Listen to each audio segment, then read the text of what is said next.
አስባችሁ ታውቃላችሁ? ሁለት ሀገራቶች ጦርነቱ ስለገቡ ብቻ የዓለም ኢኮኖሚ በብዙ ይፈተናል ብላችሁ አስባችሁ ታውቃላችሁ? 2022 ላይ የተፈጠረው እሱ ነው። የዓለም ግዙፍ ነዳጅ እና ጥራጥሬና የአፈር ማዳበሪያ የምታመርተው ራሽያ እና የዓለም ግዙፍ ጥራጥሬና የሱፍ ዘይት የምግብ ዘይት የምታመርተዋ ዩክሬን ጦርነቱ ሲገቡ የዓለም የምግብና የነዳጅ ዋጋ ጣራ ነው የነካው። ሁለቱ ሀገራቶች ናቸው ጦርነት ውስጥ የገቡት፣ ግን የዓለምን ኢኮኖሚ በጣም ነው ያቃወሱት ማለት ነው። ከ2022 ጀምሮ እስካሁንም ድረስ አክቲቭ ጦርነት ውስጥ ነው ያሉት። ግን 2022 ልክ ጦርነቱ ሲጀመር የነበረው ቀውስ አይነት ቀውስ አይደለም። ከዛ በኋላ ያሉት ዓለምናዊ መፍትሄ እንደወሰደች አቀርብላችኋለሁ። ዛሬ በዓለም ታሪክ ውስጥ ከተፈጠሩ የኢኮኖሚ ቀውሶች ውስጥ እያቀረብን ዛሬ 14ተኛ ላይ ደርሰናል። አይ ቲንክ የመጨረሻ ነው። ከዚህ በኋላ የተፈጠረው አሁን እየተመለከታችሁ ቴሌቪዥን ብከፍቱ የምታዩት የኢራንና የአሜሪካና የእስራኤል ጦርነት ነው። እሱን ከቨር ልናደርግ አንችልም፣ ኦልሬዲ የሚታወቅ ስለሆነ። 2022 ላይ የተፈጠረው ግን እንደዛ ነው። ምክንያቱም አውሮፓ የራሽያ የነዳጅ ጥገኛ ነበረች። ኦልሞስት 40% የሚሆነውን ነዳጅ የሚሸፍኑት ከራሽያ እየገዙ ነበር እና በጣም ግዙፍ የምትባለው የአፈር ማዳበሪያ አቅራቢ ነች ራሽያ ማለት። መርሳት የሌለባችሁ በኤክስፖርት ደረጃም ራሽያ የዓለም አንደኛ ስንዴ ላኪ ነበረች ለአውሮፓ። በተለይ አውሮፓ እና አፍሪካም ሳይቀሩ የዩክሬን የሱፍ የምግብ ዘይት 60% የምታቀርበው እሷ ነች። ለእሱ ጥገኛ ነበሩ። ኢቭን መካከለኛው ምስራቅ ማለት ነው። አፍሪካም አውሮፓም ከዩክሬን ስንዴ፣ በቆሎ 15%ን የምታቀርበዋ ዩክሬን ነች። እንዳውም ዩክሬን የምትባለው ምንድነው የአውሮፓ የዳቦ ቅርጫት ነው የምትባለው። በዓለም ላይ 25% ቢሆኑን ጥራጥሬ የምታቀርበው ስንዴ የምታመርተዋ ዩክሬን ነበረች። እነዚህ ሁለት ሀገራቶች ናቸው የተጣሉት። በዓለም ላይ ከ1 እስከ 3 በነዳጅ አቅራቢነት፣ የምግብ ዘይት የሱፍ የምግብ ዘይት አቅራቢነት፣ የአፈር ማዳበሪያ አቅራቢነት እና ስንዴና በቆሎ አምራቾች ናቸው እነዚህ ሀገራቶች። እነዚህ ሁለት ሀገራቶች ጦርነቱ ሲገቡ የዓለም ኢኮኖሚ በጣም ፈተና ውስጥ ነው የገባው። የአውሮፓ ነዳጅና ጋዝ ዋጋ በጣም ጣራ ነው የነካው። እሱን ተከትሎ የኤሌክትሪክ ዋጋም በጣም በከፍተኛ ሁኔታ ነው የጨመረው። የምግብ ዋጋም በጣም ነው የተወደደው። አውሮፓ በታሪካቸው በጣም ከፍተኛ ዋጋ እንደተያዩባቸው ወቅቶች ነው ለአንዳንድ ሀገራቶች። ልክ ነው፣ ከ7% የማይበልጥ ሊሆን ይችላል፣ ግን ለእነሱ በጣም ትልቅ ነው። ተፈጥሯዊ ዋጋነት ላይ ለሚቆዩ ሀገራቶች 3%፣ 2%፣ 1% ምናምን ዋጋነት ላለባቸው ሀገራቶች 7 ከዛ በላይ ዋጋነት ተፈጥሮባቸው ነበር። እና በጣም የሚያስገርመው በተለይ ለአውሮፓ የምግብ ዋስትና ጉዳይ የማክሮ ኢኮኖሚ ኬዝ ነው የሆነው። እነሱ እኮ የምግብ ዋስትና ጉዳይ አልፈውታል እኮ በቃ ማይነር የሚባለው ነው፣ ግን ማክሮ ኢኮኖሚ ነው የሆነው የምግብ ዋስትና ኢሹ ማለት ነው። ለብዙ የአፍሪካ ሀገራቶች ደግሞ ችግር ነው የሆነው። የሀገራቶች በቃ ምንዛሬ ነው ያቃወሰው።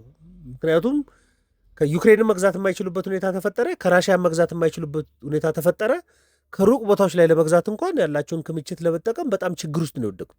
ዓለም በሙሉ ነው የተቃወሰው፣ በተለይ 2022 2023 ድረስ።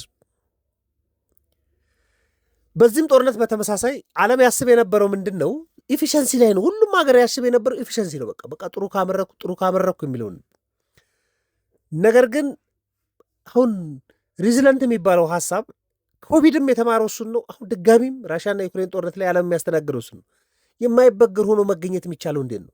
ነዳጅም ሲያስፈልግ ያላት ሀገር መሆን፣ የአፈር ማዳበሪያም ሲያስፈልግ ያላት ሀገር መሆን፣ ስንዴም ሲያስፈልግ ስንዴ ያላት ሀገር መሆን፣ በቆሎም ሲያስፈልግ በቆሎ ያላት፣ የምግብ ዘይት ሲያስፈልግ እሱ ያላት ዓለም ይሄንን እንዴት መሆን ትችላለች? እያንዳንዱ ሀገር ይሄን እንዴት መሆን ይችላል የሚለውን እንዲያስቡ ነው ያስገድደው። በቃ በራስ ለማምረት ማሰብ ማለት በቃ ሲወስዱ የነበረው ስትራቴጂ በራሴ እንዴት ማምረት እችላለሁ፣ በቃ ለአቅርቦት የሚሆነውን አጋሮች እንዴት ማስፋት ይችላል። ምክንያቱም ራሽያ ላይ የተጣበቁ ሀገራቶች በሙሉ ራሽያ ጦርነቱ ስትገባ ችግር ውስጥ ነው የገቡት። የዩክሬን ላይ ጥገኛ የሆኑ በሙሉ ችግር ውስጥ ነው የገቡት እና አንድ ሀገር ላይ ጥገኛ አለመሆን እንዴት ይቻላል የሚለውን እንዲያስቡ ነው ያደረጉት።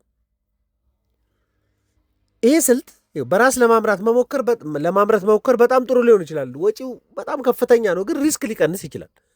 የኢኮኖሚክስም ቲዎሪም ነው የሚያጠፈው ይሄ።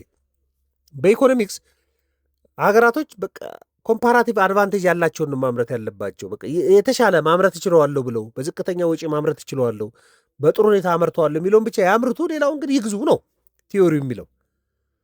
ግን እንደሱ አልሆንም። በቃ በራሴ ማመርተውን አመርታለሁ፣ ግን ከራሽያ መግዛት ያለብኝ ከራሽያ ገዛለሁ ብሎ የተማመነ ሀገር ራሽያ ጦርነቱ ስገባ ማግኘት አልቻለም። ምችለውን አመርታለሁ፣ ቀሪውን ግን ከዩክሬን ያስገባለሁ ያለ ሀገር ዩክሬን ጦርነቱ ስገባ ማግኘት አልቻለም። የፍላጎት መጥፋት አይደለም፣ የዛን ጊዜ የአቅርቦት ቀውስ ነው የመጣው። በቀላሉ መገበያየት የማይቻልበት ሁኔታ ተፈጠረ እና ሀገራቶች የተፈጠረባቸው በዋናነት ለማስተካከል ሲፈልጉ የነበረው ምንድን ነው? ምዕራቡ ላይ አለመለጠፍ፣ አለመተማመን የሚል ስትራቴጂ አንዳንድ ሀገራቶች መጠቀም ጀምረዋል። እንደውም ከዩክሬንና ከራሽያ ጦርነት በኋላ ነው እነ ቻይናም ከራሽያ ጋር በራሳቸው ገንዘብ ለመገበያየት ሀሳብ ያመጡ የነበረው በዛ ምክንያት። እነ ኢራን ከራሽያ ጋር ያላቸውን ግብይት እነ ኢንዲያ ከራሽያ ጋር ያላቸውን ግብይት ምዕራቡ ላይ መተማመን ብቻ አያዋጣም ወደሚል አስተሳሰብ የመጡበት ኢቭን በራስ ገንዘብ መገበያየት 90% የሚሆነው ራሽያና ቻይና ግብይቶቻቸውን ያከናውኑት በየራሳቸው ገንዘብ ነው፣ በዩዋንና በሩብል ማለት ነው። በየራሳቸው ገንዘብ ኢንዲያንም ጨምሮ ማለት በየራሳቸው። ይህንን ከጦርነት በኋላ ዓለም አይደንቲፋይ ያደረገው ችግርን መፍትሄም ነው። የኢነርጂ ጥገኝነት እንዴት ነው መላቀቅ የምንችለው? አሁን እንደውም የአሜሪካ መንግስት ከኢራን ጋር ጦርነት ውስጥ ከገባ በኋላ ከፍተኛ ማዕቀብ ተጥሏል የራሽያ ኢኮኖሚ ላይ ነዳጁን ጨምሮ ማለት ነው። ግን አሁን የተወሰነ ያህል መጠን እንድትሸጥ ፍቃድ ሲሰጥ ነበር። ምክንያቱም የሆርሙዝ ሰርጥ ከተዘጋ በኋላ በቀላሉ ነዳጅ ማግኘት አይቻልም ስለተባለ አትሊስት አሁን መሸጥ ትችላለች፣ ራሽያ መሸጥ ትችላለች ወደሚል ሀሳብ ተመቷል። ስለዚህ የኢነርጂ ጥገኝነታችን እንዴት ነው ማላቀቅ ምንችለው ወደሚል አሳሰብ ውስጥ እንዲመጡ አድርጓል። እንዳውም የዓለም ኢኮኖሚም አለቅነትም ተለዋውጧል። በቃ ድሮ በዶላር ብቻ የነበረ ግብይት ዶላር አንፈልግም ብለው በየሀገራቸው ገንዘብ እንዲገበያዩ ምክንያት ሆኗል። ኢንዲያም ከራሽያ ጋር ስትገበያይ ነበር፣ ራሽያ ከቻይና ጋር ስትገበያይ ነበር። ሌሎችም ሀገራቶች ከራሽያ ጋር ለመገበያየት ሙከራ ሲያደርጉ ነበር። እሱን የፈጠረው እና በጣም ብዙ ቀውስ በሰዎችም ሞት በጣም ብዙ ቀውስ አምቷል።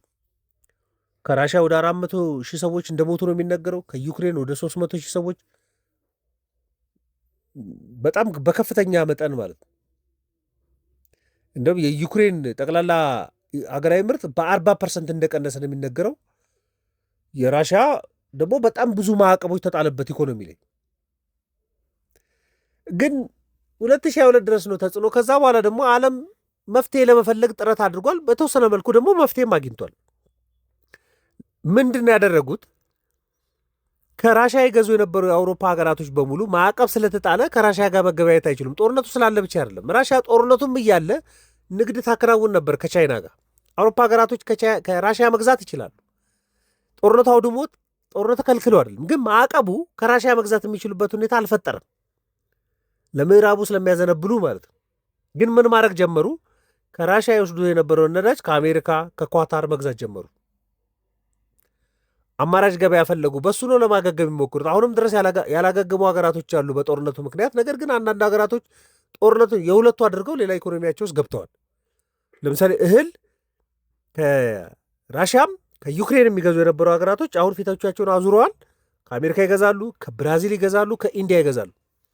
አንዳንዴ ጦርነት ለተወሰኑ ሀገራቶች እድል ይፈጥራል። በጣም የሚያስገርሙ ቀውስ ነው። ዓለም ካስተናገደቻቸው ቀውሶች መካከል አንዱ ሪሰንት የነበረው ቀውስ የራሽያና የዩክሬን ጦርነት ነው። ኦልሞስት ከ4 ዓመት አልፎታል። ይሄ ቀውስ ደግሞ ግዙፍ ኤክስፖርተር፣ ግዙፍ አምራች ናቸው። እነዚህ ሀገራቶች ደግሞ በጣም አስፈላጊ ምርት የሚያመርቱ ናቸው። ስንዴ፣ በቆሎ፣ የምግብ ዘይት፣ ነዳጅ፣ የአፈር ማዳበሪያ ምናምን የሚያመርቱ ሀገራቶች ናቸው። ብረት፣ ዩክሬን ብረት ጨምራ ነው የምታመርት። ግን ለሌሎቹ ለነ ብራዚል ለነ ህንድ ደግሞ የምግብ ጥራጥሬዎችን ለአውሮፓ ኤክስፖርት እንዲያደርጉ እድል ሰጣቸው። እና አሜሪካ ነዳጅ በአግባቡ ለአውሮፓ እንዲያቀርቡ እድል ሰጣቸው። የአሁንም ጦርነት ላይ እንደዛ ነው። ኢራን ከአሜሪካና ከእስራኤል ጋር ጦርነት ውስጥ ገብታለች። ነገር ግን ለራሽያ እድል እየተከፈተላት ነው፣ ነዳጇን እንድትሸጥ ማለት ነው። ጦርነት ስለሆነ ምንም ማድረግ አይቻልም። ስለዚህ ማዕቀብ ቢጣልባትም ላላ አድርገው ከእሷ ነዳጅ ለመግዛት እየሞከሩ ነው። የዓለም ኢኮኖሚ ተከፈተ ነው የሚባለው። እንደውም ለራሽያ ጦርነቱ ለእሷ ጠቀማት ይባላል። ቀውስ ሲመጣ የሚያተርፉ ሀገራቶች አሉ፣ ግን ጠቅላላ ኢኮኖሚውን በጣም ጎድቷል። ታስታውሱ ከነበረ ልክ ጦርነቱ የራሽያና የዩክሬን ጦርነት ሲጀመር ብዙ የአፍሪካ ሀገራቶች ተማጽኖ ሲያደርጉ ነበር። ቢያንስ መርከቡ እንዲያልፍ የተጫነልን እንኳን እህል መርከብ እንዲያልፍ ለእኛ እንድትሸጥልና ብሎ በቃ ተማጽኖ ሲጠይቁ ነበር፣ እህል ለማግኘት ማለት ነው። ለብዙ የቻይና የግብፅ ኢኮኖሚም የዳቦ ጥያቄ በከፍተኛ ሁኔታ ሲነሳበት ነበር። ብዙ የአፍሪካ ሀገራቶች የስንዴ ግዢ ጥያቄ ሲያነሱ ነበር። ከሌላ ሀገር ለመግዛት ከፍተኛ ወጪ ሲጨምርባቸው ነበር፣ ላቲን አሜሪካ ድረስ ስንዴ ለመግዛት ሲሞክሩ ማለት። ስለዚህ በዓለም ላይ ከተፈጠሩ የኢኮኖሚ ቀውሶች በቅርቡ ብዙዎቻችሁ የምታውቁ ስለሆነ ነው ረጅም ሰዓት የማናወራበት፣ ግን 14ተኛው እኔ ካውንት ሳደርገው ግን የራሽያና የዩክሬን ጦርነት ነው። አሁንም ደግሞ የዓለም ሌላ የኢኮኖሚ ቀውስ አላለቀም። ይኸው የኢራን ጦርነት አለ። እሱ ደግሞ ከቨር አድርገን ነው ስለነበረ ነው። ስለዚህ እስካሁን ድረስ 14 ከ14ተኛው ክፍለ ዘመን ጀምሮ በወረርሽኝ እስከተነሳው ኢኮኖሚ ቀውስ ጀምሮ እስካሁን ድረስ ያሉትን 14 ኤፒሶዶች አቅርቤላችኋለሁ። ምናልባት ለመረጃ ይጠቅማችኋል ብዬ ስለገመትኩ ነው። ማንኛውም ሀሳብ አስተያየት ካለ ደግሞ ልትልኩልኝ ይችላላችሁ። ለነበረን ቆይታ በሙሉ ከልብ አመሰግናችኋለሁ። መልካም ቀን።